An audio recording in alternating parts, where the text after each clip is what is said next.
Gentlemen, take a seat. We are here today to resolve the issues between the Commonwealth Workmen's Association and Witt Industries. Gentlemen, your opening statements. Prosecutor? I'm here not only in defense of the people, but in defense of a way of life. Mr. Witt and his factory mistreat all of their workers. They have poor working conditions, poor living conditions. They live impoverished. They don't have enough food. They deal with starvation, disease, and pollution. This is unacceptable. We need to hold Mr. Witt accountable for what he's done to these innocent workers. Thank you very much, Prosecutor. Defense, your opening argument. Today we are here to prosecute my client, when in fact we should be dedicating a statue in his honor. Thanks to Mr. Witt and his family, hundreds are employed now. Many in the middle class that were doomed to slave away hours and hours for what? Nothing. To live in an alley with their toes nibbled by the vermin? No, now they are at equal level of the nobility, those that were born into this wealth. Now men of worth can prove themselves in Tyler Witt's factory. Without this, where would our city be? It brings in much trade. The gold that flows through greatly increases the living standards of the people. Now they can visit the high art museums and the theaters. Pubs spring up all over the place. New churches have been built. All thanks to whom? My client, Mr. Witt. With all due respect, prosecutor, you have no case against my client. Very good defense. Prosecutor, you may call your first witness. I call Reginald Ratslap to the stand, one of Tyler Witt's workers.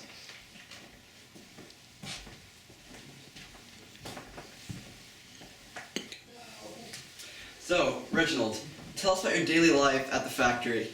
Well, I wake up at about 4 in the morning to head to the factory. When I get to the factory, it's clouded, pollution's in the air. People there look sad and beat down upon. No one in general is happy. As I walk through the factory, I see machines freshly washed from the day before's victims. These people, unaware of what they are truly doing, are walking around in the factories. So tell us about, I noticed as you came in, it looked like you had a cold or a cough. Tell us about this disease and how you got it. Well, working in the factories and the giant machines producing, and these giant machines that I work with produce a very large amount of smog and pollution. These machines give me diseases such as the black lung or tuberculosis. Sadly, I will not be around for much longer, but I'm sure the factory can find workers to replace me. Judge, this is unacceptable. Mr. Witt and his factory has caused this man bodily harm. Order in the court. You do not address me directly. Unless you have any more questions for Mr. Ratslaff, I suggest you let him take his leave and send in your next witness. Yes, sir. Reginald, you are free to leave. Thank you. Thank you. Now, Mr. McIlvaney, who will be your second witness? I call Drake Anderson, manager at Witt Industries and dedicated husband, to the stand. Welcome. So, Mr. Anderson, tell us about your daily routine at the factory. Well, our routines are simple. I try to make our workers have the best conditions that I could possibly make for them. Mr. Witt, however, he kind of obligates that we shouldn't be caring so much for our workers, but I think otherwise. I think that they are number one in our company, and we should care about them the most because they are what keeps the company alive.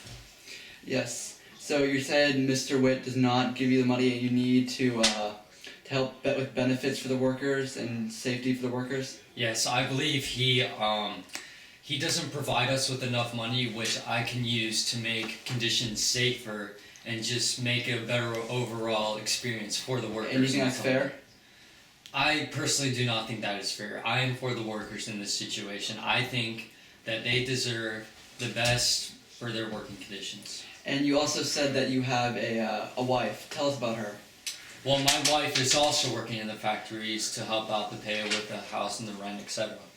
But she is being undermined and degraded like most people or workers in this factory, all because she is a woman. And I just believe Objection, Your Honor. Women don't have rights. Order in the court! Order in the court! Objection overruled. Continue, Mr. McElvaney. Thank you, Your Honor. So with both of you guys working in the factory, you make more than enough money to make ends meet, right? That is definitely not true. I barely make ends meet. I have to cut back on food sometimes even. Me and my wife combined, we don't even make enough money, even though we put in the hardest work in our company.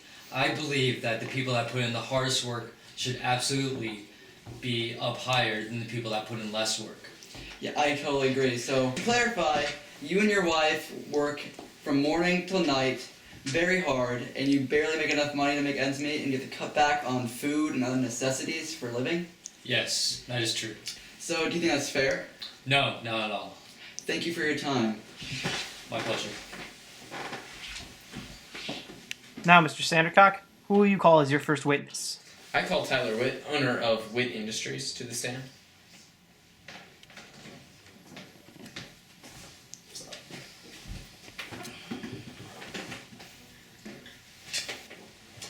So, Mr. Witt, what made you decide to go into the factory business? Honestly, it's for the children. No, but it's mostly just money. That's what I figured. So, what business are you in? Textiles. Ah, the biggest industry in Britain. No wonder you're so wealthy. Cash cow. So, Mr. Witt, how have you been able to be so successful in this area when others have never reached the potential you have? Monopolize the industries. I got railroads, steam engine, Richard Arkwright's my boy. Let's talk a little bit more about these railroads. How do these help you? I increased my production tenfold.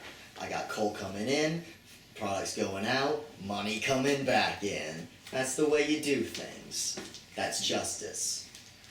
So, Mr. Witt, tell us a little bit about the mechanization process. After all, you've been able to utilize this very efficiently. Thanks to new industries, I've increased my efficiency, production, accuracy, other big words. I'm making more money. Hands down, no holds barred, that's what's happening. I've noticed the goods you've been producing are actually of a higher quality than those that were made by hand. How is that? Well, I got the women in the factory, they don't know how to do things. The machines, 10 times better. Ah, see.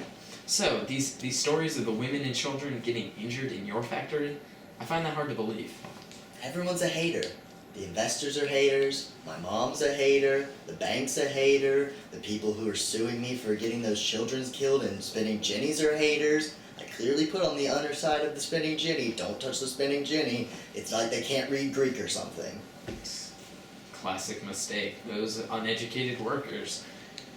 They're like 4 years old. They should be able to read by then. I agree. So, tell me a little bit. You've been expanding your market recently. Tell us about that. I've heard the Americas are now into play. Definitely. I got investors taking my products over to the Americas, think about starting a factory over there. I could be doing big things. Sounds like your company's had a large influence in America.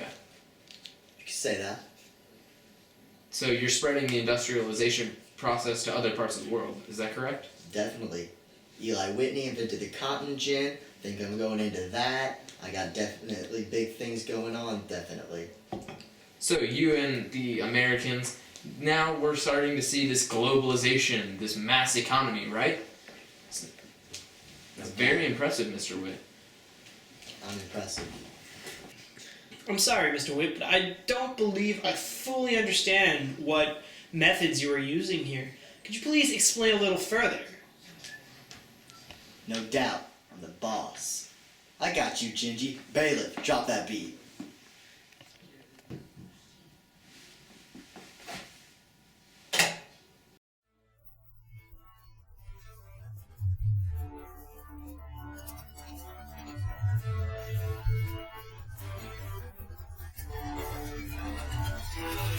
Mass production, spinning jennies, torture workers, pay them pennies. Adam Smith, laissez-faire, that's how I roll. Making steam and pollution, I don't care. Pass the corn laws, get repealed. Extra hours, no 9 to 5. Oh man, can't do that anymore. Crap. Never mind, normal pay, still make money. Crystal Palace, kill a peasant, promote synergy, cry about work laws, drink some tea, bathe in money, laugh at poverty, donate to charity. Just kidding.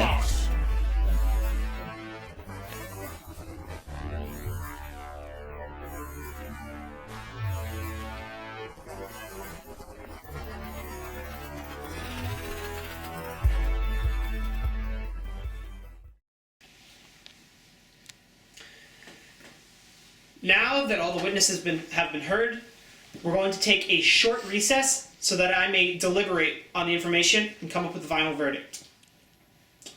Bailiff? All rise. You're dismissed.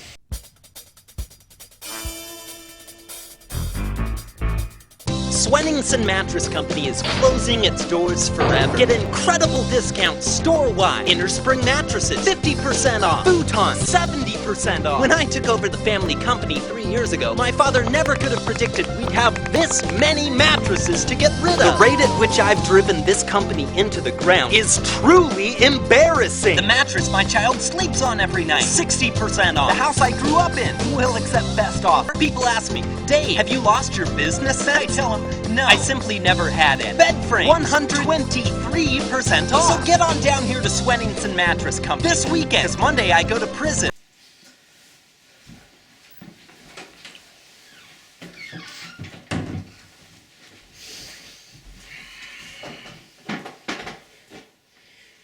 In the case of the People versus Witt Industries, I find the defendants